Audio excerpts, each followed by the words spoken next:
Welcome back to 8482 Media. Today we are going over how to create an email, specifically a Gmail on Google. What you're going to want to do is type in gmail.com into your URL. It'll bring you to this page and then click on create account.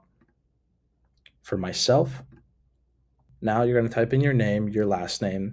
You're going to create a username for your @Gmail, and then you're going to create a password and confirm your password, and then click next. Now it's asking for your phone number. You definitely do want to type this in for security reasons. Recovery email address, it's optional. You don't really have to do it if you put in your phone number. And then you're going to put in your date of birth and gender and click next.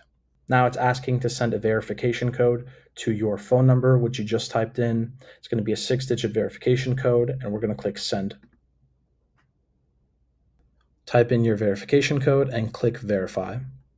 Now Google is giving you an option to use your phone number to receive and make video calls through Google, and including other services that we are not going to talk about today. We are going to skip this part. Read over the privacy and terms if you'd like. Click agree. And there you have it. This is how you create an email on Gmail. Have a great day.